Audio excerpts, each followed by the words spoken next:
Ole tuntruma hian United Pentecostal Church of Northeast India Sunday School zirlai zirhona kan nei le dona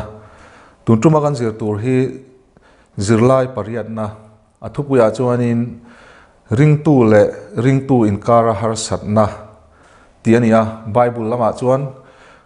Korinthon khana bungruk chang khata tanga chang somni thleng kan zir dona ni hemi bunga hian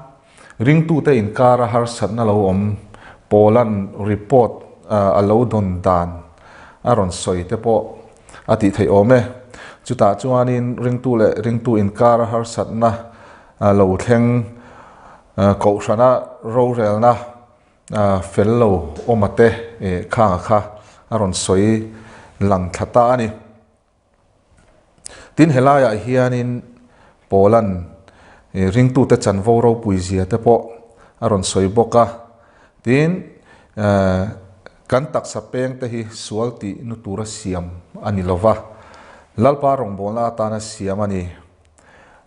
chungchang te po aron soi lang he ni chuan a Bible thua hi han chiar thataila ti chuan azir lai bu tenen kan soi fia chhonghal tura ngai taila thome bungruk chang khata tanga chang li a hian injinga tu po in midang chunga thupoi nei ula mi thiang him te ma thlen lovin mi fel lo te ma in thlen ngam don em ni ani le mi thiang him te chuan khovel an ngai tu don ti in threlovem ni le tin khovel ma hi in ngai tua om don chuan thil te ber te po chu ngai tua tlak lovem ni in ni le tun dam chung khosak thu te chu soilo van tir ko te lampo kan ngai tua don ti in threlovem ni chuti chuan tun dam chung khosak thu te ngai tua tur in nein ko ran ho zinga mi musit om te chu in ngai tua tir thin em ni tini Bible thua chuan le helai thua mi thiang hlim ati hi ko ran ho te soina ania chuan Korinthon khana bung khat chang ni kan chiar tepon ti hian atia mi thiang hlim ni tura ko te tin pola hianin a soinga ta ko than ho kha da sang le a tin helai thua mi fel lo te anti hi fel lo hanti kha ring lo mi soina ania kha kan ril ro lom ta se mi fel lo ka ti khanin thil sual ti emo a khatiang lam khani loin ring lo mi nia saprong Bible thren khata chon ungodly ti te chutiang chuanin le lina nia tin King James a hian unjust ti ten alet linga chu religious sense atanga asoenia moral sense lamni lawin chu asa khothil lampanga mi fel lo te ti lam soina kha ni ring lo mi te itimayang chunga soina chu ni ti kha lo hretai la thome chuanin helai thu kan chiar hianin khang ko ran chunga khanin korin ko ran hi an buai ve khop maya pola le khathon kan thlir tang hian enge tharau chungchang ate po khanin ko ran chunga khanin an lo buai viau ve ni ome chungla ya chuanin ko ran kha noi riau na khan nei ve nim ngai tur ania chunga chuan ko ran chunga te po khanin buaina alo thleng thin ni om tak ania chung chu ko ran chunga ching fel mai lo khanin khovel rorel tu te ma ring lo mi hi te mai te ang a hun la ya rorel tu te khang ma te khanin anin lan thin ni ngai tur ania chu pola hianin aza thak ati em maya pathian mi thiang hlim ni tura ko sana khatia Christian nisia Isu zui tu nisia khatiang ring lo mi Isu ring ve lo mi te ma a khatiang anga han in king thina kha pola hianin aza thla khatia helaya hianin aron ziak lang nge ni ti kha kan ril ruin lo hretayla a thome ko ran mi ten thu buai hla buai an neya ring lo mi te rorel sak tura thlen hi Christian te khan an war bi ka juda ho te hi chuan an ching lo tlang puya an har satna te chu kho upa te emo synagogue upa te hena emo an thlen thina ni kan zir lai bu hian atia kan hriat tura chu Corin khua hi heta amasalama kan zir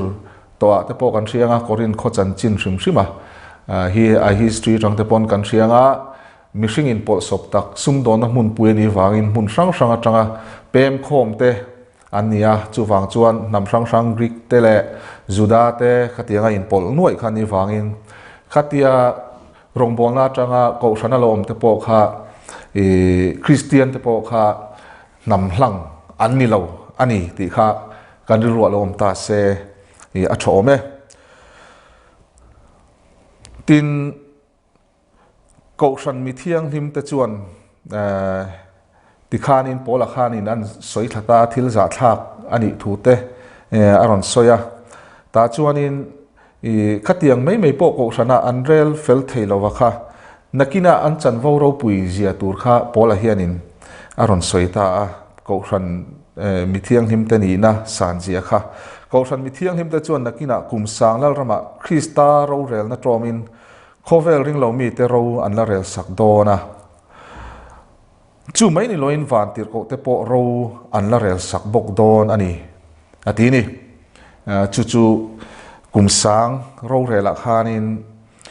ring lo mi te ro kan la rel sak don ani enga tinge ko hran chu a hetiang buaina kan rel fel thailo ni ti deuh ni ngai tur ani chuan helaya van tir ko te ro lampo kan rel sak don ani atia hi van tir ko sual ho ai ti mai tang khang hei sai ziak te kan sir chuan setan ale pathian a in dawa ta chuan in setan a rual khan van tir ko tam tak pai thla kan ni ti te kan thro mai khalam pang kha chu soi thui lo la chung anga van tir ko sual ho ti mai tang chung ang chu ro kan rel sak don ani ti kha kan ri rual om ta se tho me chuan bung ruk changa tanga chang ria ta hian inza na turin kasoi ni au nau te kara thuti tlu thei mi fing pakhat tal injinga in mu thei lo ani ang mo unau vin anau ro rel na a thlen jok thin ring lo te ma a ani le ngal si ani hei hi in fel zo zan lo na pakhat chu ani pang mai thupoi in nei ton thin hi enga tinge dik lo taka ti na chu in tuar jok lo enga tinge ti don na chu in tuar jok lo ani nangma ni nge in unau te chunga po in ti dik lova in ti dong jok thin an ti ni chu la hian pola hian in za na turin ka soyani aron ti tong maya pa veng reng khop maya enge khalaya an zinga khanin khati ang ko hran ho zinga khan khati ang thu buai ram thei tur khop kha in omlo mi ngatinge khovel rorel mi te rorel tu te ma in kal le ngala antia chulaya chuanin pola hian helaya athua hianin khatia ko hran a buaina an nei ate kha hei hi in tlin zo lo na chu ni ring tu ni in tlin zo lo ve aron tina ang deuh ni chu khatiang a buaina an nei kha laia hianin aron ziak ta a lali suaring tu te chu tloma huna tlom zok ngam tur kan ni zia kha pola hianin aron soi chiang hlen ka hria hei hi in fel zo lo na pakhat chu ani pang mai thu poi in nei ton thin hi enga tinge dik lo takati na chu in tuar jok lo dik lo takin an unau te kha lo ti ma se nga tinge in tuar jok lo in khin let ati na ang daw ni chu tun lai ring tu te po hi ani ngot mai te ro kan han tia adik jok ni kan in chu a min dik lo taka min han ti na te po kha kan tuar thei lo thin ani hi amar chu hei hi polaril ru ani lo ani ti kha alang rang mai chu kristaril ru te poni ome enga tinge ti don na chu in tuar jok lo teron ti hial ani enga tinge ti don na chu in tuar jok lo dong ka dong der mai kan ti thin ta tro khalaya kha enga tinge chu in tuar jok mai lo ti in pola hianin khang kha aron soi lang ta ni chu nge Krista wang chuanin khatia ang apo kha kan tuar turani ti na kha ani do ber ome pola hian aron soi lana hian mizo study bible a chuanin heti hianin an ziaka achiang ran khop maya avasa thlak om ve unaw kara thurem thei mifing pakhat tal injinga an omlovem ni chutia ring lo mi te rematan ring tu in a unaw akhin tak thu buai nang ma ni zinga in nei thin hi Christian nuna in tling lo let der ti na ni enga nge atlom zok ni in hre atuar zok ni po enga nge in hre chuti a hnekin ma ni unaw te poi khoi tu le chu sak tu in lan ni zok ma tia a chiang ang reng hle me helai a hianin a thu hi a hriat nuam le ol sam zong in aron ziaka a om zia chu alin thu mun reng maya ma chu a thu kal phunga kha ain ang lo deuh mai ya tun lai thang thar te tan phei chuanin mizo study bible a zia dan kanon zia kha a hriat anuam ma zok ome tlemin a bible mi hi a tongkam a ul dewati don na hanti de kha hriat thiam har deuh hlek ta ma se study bible a ron zia dan a hi chuanin hriat nuama a chiang takal mai ni bungruk chang ku atanga chang som pakhat ani le mi fel lo te chuan pathian ram an lu alawang ti in hralovem ni le bumin om su in ngai mang te mo milem betu te mo uire te mo mi hur te mo mong ko hur te mo ruk mang te mo mi duam te mo zurui mang te mo mi haw mang te mo leb ru te mo in pathian ram an lu alawang tin nang ni then khat chu tiang mi in ni thin kha nima selal pa iswa krista minga le kam pathian tharawa tlen fai in ni to a thiam chang in ni to aron ti ni le helaya hianin ringlo mi ten hena ko ta an kal thin te an in khin thina te kha aza thak zia ron soi chung chu ko thana kan ching fel tur ani atia tin na china karon soi fia ta chia a khanin ring tu te hetianga buaina in nei fo hi ring tu ni in thlin lo na ni aron ti ta khatiang ko ran chunga buaina a chin fel ngai om fo mai kha pola khanin angai theilo wa ring tu ni in tling lo ve chuwang chuanin atlom zok point om theilo wa chu tiang khatiang in dik lo ni ti nang deuh khani ta chulaya chuanin khatia buaina an om thina kha ta hianin aron soita a pathian ram lua theilo na tur kharon soita ani le mi fel lo ta chuan pathian ram an lua lawang ti in throlawam ni le ti in aron chunjom ta chung jong chu ko thana te po khanin alo om thin ni nge turin langa in ngai na te milem betu te chunga wanga boi te po chun nei mai theini mo mi hur te mo khang ang kha ruk mang te mo duam te an duama wang te po khanin an lo in khingan lo in ti buai poni mai theini chung jong chuanin pathian ram lu don lo tia aron the chil na ang deuh anita a chuan helaya mi fel lo te ati chuna china ring lo mi te kan ti nen kha na in ang to lova mi fel lo thil thalo ti tu mo sual ti tu kan ti na ani chu pathian du lo zong sual pathian ring lo mai po hani to lova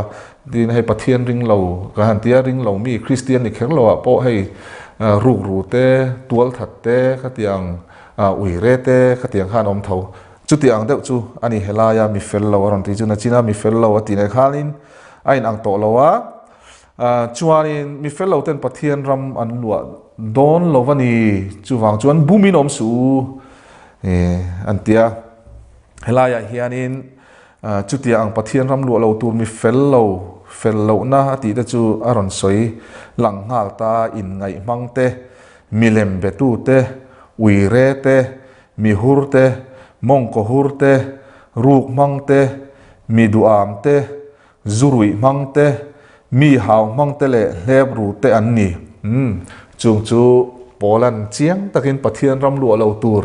aron soi te nia heng laka hian kan hi mem ti hi kan in chut apoi mo viawin ka hria pola hian in aron soi chiang a reng sia chuwang chuan hetiang laka kan lo him lo ni chuanin pathian ram kha kan lu don lo ti na ni mo ruk mang te leb ru te an ti te hi kan fail mai ang o ti kha la om deuh mai ni tin thil pakhat har ve deuh si ma se helaya Poland pathian ram lua lo tur te zinga aron soi thil har tak si hi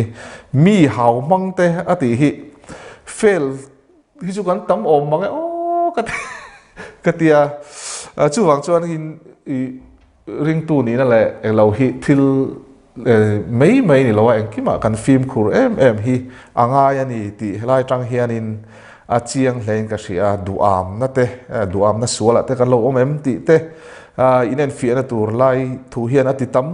khop in ka sia ni hemi hi pathian ram lo tu tur te an te na kan ti mia lo tur pathian ram lo tur te aron soi ania bumin om su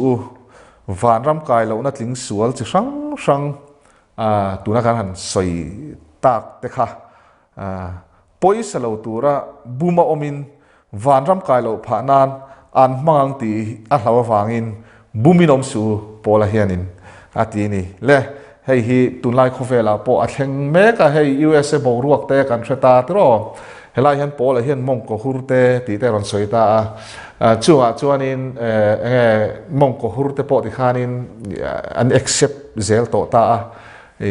kha bumin kan omang ti kha la omani helaya sual aron soi hi soi nem na om zel do na hei zurui mang te po hi ron soi ta helaya hianin tam takin zu te po kan han soi moi thina zurui sual ani lo ti ten kan han soi ta chulaya chuanin avaruya kha zuruya kha pola hian pathian ram lo lo na tur tin hei bible a hianin aron soi langa chung te po chu achiang hlein ka hria pola soi hi kan ring don ani chuanin helaya hi kan hria reng kha apoi mo ni bumin kan omang ti lo ma tun laya thil thalo po kan soi moi zel to chu tiang khovel chu ani wangin mishing hi pathian lama ka in thla da tula thil thalo po kha kan soi moi zel to wang khan helai hianin pathian thunen in mila kan kala kain en fi reng hi anga yani bumin om su bum zinga kalom vek ti khalom em ni buruk chang so pani atanga chang song pali thil engkim ti ka tan athianga nima sela thil engkim ti athak herlo thil engkim ti ka tan athianga nima sela engboya ma kain phallo ei tur te chu pum tan ania pum chu ei tur te tan ani nima sela pathianin ati boral ve don tin taksa hi in ngai nan ani lova lalpa tan ani zoke lalpa po chu taksa tan ani tin pathianin lalpa chu akai thowa keini po athil ti theina in min kai tho ve bokang ti aron soita a lai hian mak angreng khop mai pola hian thil engkim ti katan athianga ron ti tol mai ni ron zia dana hi tin bible tong kam te poi hria tanga engkim hanti lai te po kha engkim kha chuanin thil zong kha atong kau che kha chuan a huam ngal veka ma se pola hian enge a soi tuma context ti te po kha kan hria tel zel kha angai thina chulaya chuan bung ruk chang masalama khan pola hian korin ko ran te chu sual chi sang laka in thiar filim turina fui zo chia chu min hu loka thil engkim ti kata na thianga aron ti phut mai hi amak viau angina lang thei ome nima sela korin thon khana bung som chang somni pathum a hetiang deuh tho hian a soya hemia soya piang hianin eile in chung chang in azui zela wang hianin helai thua hian thil engkim ti kata na thiang ati hi eile in chung chang a soina nin alanga heti hun laya thutlung thar ko ran din tir lai hian thutlung hlui dan thutlung thar le thutlung hlui in kara ano wang khan mo heta ti ko thil ti kan chiar phei chuan Jerusalem a khom pui an ne ni ti te kan thata ta khanin rowan rel chiama juda le gentel in kara te pon yang chu khatiang khanin juda dan anga khatiang anga sa khodan kalpui du kher polten oma khatiang khanin khang kha gentel ho kha juda dan anga khatia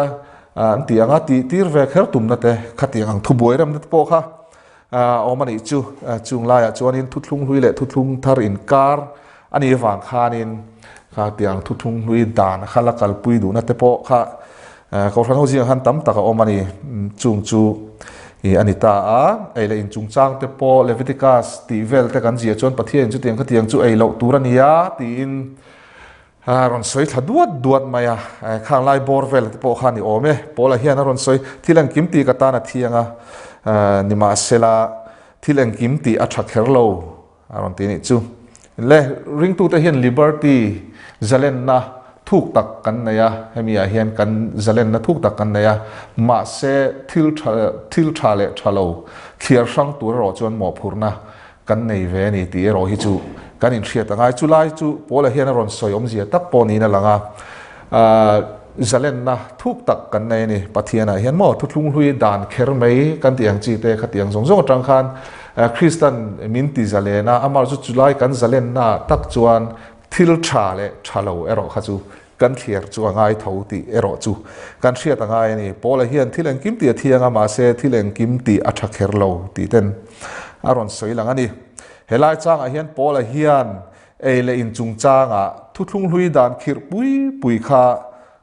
thuthlung thara chuan atul to lova atan po thileng kim ei chu a thiang na a mi te tluk pa na ni don chuan ei chu atha kher lo ani atina ni ina lang ani le ei tur chu pum ta na ni ya te an ti du mai lai thu te poi hriat thiam chu har ang rang viu maya thil kan ei chuan kan pum tan ania chuan pum chu ei tur ta na ni ani ma sela pathian ati boral ve don an tia heng ang kan thil ei tur zong zong le kai mani taksa ngei po hi ka chung a chu ti chiat nima se abor halen don lawa ti dang lama ropui taka kai thole turani Philippi mung thum chang somni pakhata kan muwa pumle ei tur hi boral mai tur ania taksa chu ti chiat nima se aboral hlen don lawa mo ti dang lama ropui taka kai thole turani titani chuan in ngai kan ti hi ta hian tin taksa hi in ngai na nei lawa lalpa tan ani zoke in ngai kan ti hi nupa ni si lawa mi pat mai chiat na man na lam soina hania thiang him taka nupa in siama nupa nun man hi hei hian a soi tum mani lo kan taksa chu pathian ne na in zom na nei ani awangin in ngai na suala man tur ani lo ve atina ani deuh ber chu chuan tin pathian in lalpa chu akai tho helai thu atang hian pathian le lalpa chu mi hrang angai theilek lekin alanga lalpa ati hi thu pathian ti sa lo chang ani na title ania zona bung ni chang som pakwa isuan ama taksa in thu isuan ama taksa in thu asoina he in hi ti chia ulang ni thum chung in ka tung ding liang atia chu vain akai tho tu pathian po chu ama Isu Krista tho kha ani ti kha kanil rolom ta se thome bung ruk chang som panga tanga chang som pasari in taksa chu Krista peng te ani ti in shelovem ni Krista peng te chu lak sakin no ti zuar penga te ka siam don em ni le nai love ani le no ti zuar zom chu ama nen pum khat an ni ti in shelovem ni le an pani in ti sapum khat an lo ni to ang atisia lalpa zom ero chu ama nen tharau pum khat an ni Krista peng te chu in taksa chu Krista peng te ani ti in shelo vem ni Krista peng te chu lak sakin no ti zuar penga te ka siam don em ni le ron tani chu le he kan taksa hi Isu Kristan mana le to Krista ta ania tin la isuan zona bung som panga changa te grape angin in te khina ti chuanin apeng te chu kan ni zia te po soi lang ani kha tin an nung zui tu te kha a grape hui apeng te mo kha kan ni thu te aron soya chu vai kan taksa peng te hi Krista taksa peng ani to a sual ti nan man na thiang to lo tin pola hian a soi ni korin khuwa hi nom chen na khopui ne kan soita ang khan sual na na sa tin chumi wang chuanin khalama khanin an lo chak lo ve thin te pawh ni mai thei ni an nun hlui lama no chi zuar kom an chin thin na ang te kha la sim lo te pawh an om ani mai thei ani chuang wang chuanin pawla hian hele khathon hi vazil na tan te pawh aron ziak ni na langa tin hei history lama tam tak kan hriat dana tak tak ani nge an temple te pawh kha khatiang khanin pathian biak na temple a Christian katina ni lawa sa khodang mo khatiang chi anga kha an temple a te pawh khanin korin khua hian temple a khan no chi zuar te pawh khan om hial ni te pon ziak om thina chung te pawh chu tak tak ani phei chuan in a rap thlak vio ome buruk chang som pariat som ni in ngai hi tlan san ro mi hring thil ti sual tin reng hi tak sapon lama ani mi ngai mang e ro chuan ama taksa chunga thil ati sual ani le in taksa chu in chunga om pathian nen atanga in mu tharau thiang him in ani ti in threlwem ni le mani ta po in ni lova mana le in to asin chu wangin in taksa chuan pathian choi moi ro aron ti ta a in ngai tlan san ro ai hi Paul hian aron ngai poimo khop mai korin khua hi helama hian an chak lo viau nin alang ta kan soita ang khan korin khua chu sual mun pui sex sa po an sang viau ni na langa chu wang chuan in Paul hian aron ziak na sa le mai ngai chung chang hi angai poimo hle ni na langa ni ron thual non le ngat maya helai chang ai hian in ngai tlan san tura fui na kan hu masale a mi pat mai chiat na man sual na laka hian an sang in helam ko a hian ven an ngai viau ni na lang ani kan soita ang khan mi hring thil ti sual dang chu tak sapon lam thilania in ngai ero chu ma ni tak sa chunga sual na ani atia taksa chu lalpa ne na in zom ani sia wangin in ngai na suala tluk chu Krista ne na in mission na ang hialin pola hianin ni aron soi ani ti kha kan rilwin lo hrele ta ila athome in taksa chu tharau thiang hlim in ani ti in threlawam ni aron tia he ti laia hian bung thum chang som paruk a mi kharon la chuak le in tharau thiang hlim chen na le nei tu apiang ta chu tharau thiang hlim in an ni thu aron soi non le a ring tu te chu Krista thisen thiang hlim a le mana le an ni to wangin an mani du dan anga an taksa po mang thei an ni to lo thu pola hian aron soyani heti taka polan mi pat mai chena 6 man kholo na chungchang korin ko thana zil na chan hi korin khua hi khua khirna om mi lo mi pat mai chena lama zalen na nin heng mila pathian nu Aphrodite kan ti choi sang tu khua ania korin ko thana po hian hu hang alo nei ni ngei ni na langa in ngai na hi an mani han lo bet nge to em wang khan ring tu masa Christian masa korin khua Christian masa te po khan heng hi har satna lo nei ni na langa ni pola hian aron ziak mun mal viau maya chu wang chuan kan soita han korin khua kha sum don na mun pui ani awang mi chi rang in pol sop ani awang khanin khalama khanan sang viau ni na langa ni chu ani le khati zong kha voinia kanzir chunia kanzir chua ta hi kan chiar lo nge pakhatna ko ran ho te hi mi thiang hlim ni tura lal pa ko te kan ni panina ko ran thiang hlim zia le za om zia te athu nei na san zia te hi kan theng hil tura ni lo pathumna ko ran har san na alo chang hian tlom zok ani lo chuan har san na hi akiang thei lo heta china ron zia kha palena sual bumin kan omem ti hi ring tu ta hian kan in fia fo apoi mo ani heng te poi mo khop mai pana kan tak sapeng te hi Krista peng ani to sual ti nan man athiang to lo kha kan zir chuat te nia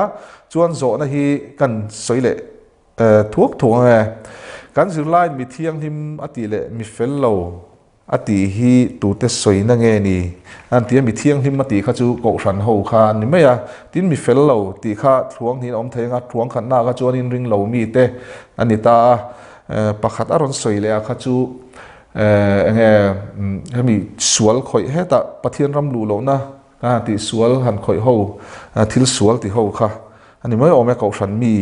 le ko than mi lo ring tu lo te po panhina ko than mi te hian kum sang lal rama eng ro nge kan relang ring lo mi te ro kan relang tin van tir ko te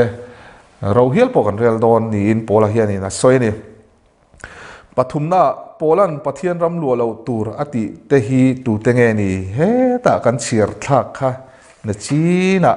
in ngai mang te milem betu te uire te mi hur te mong ko hur te ru mang te mi duam te zurui mang te mi haw mang te le hleb ru te chung chu a khai khom na chuan mi fel lo te tin pola hianin a soi ni tin palina bumin om su ti hi han soi fia te hei hi tle min a thui deuh mai thaya soi fia dan hi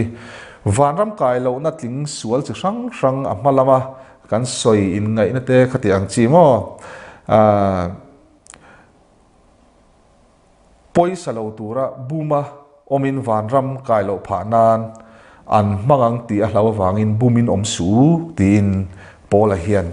a soyani ti kha kan ro lom le ta se pangana tir ko polan thil eng kim ti kata na thiang ati hi eng chungchang soina nge helai a thil eng kim katan e thiang ati hi eile in chungchanga thuthlung hluya dan khir pui kha thuthlung thara chon atul to lawa tan po thil eng kim e thianga amar chu khang kha a thavek kher lawani ati na ngani eile in chungchang thu a soina ni in alangani le kha voini tun tuma kan zirlai kan hanzir tei tlang pui te ania ngai thatu te zong lalpan tam takin mal som cheu ro se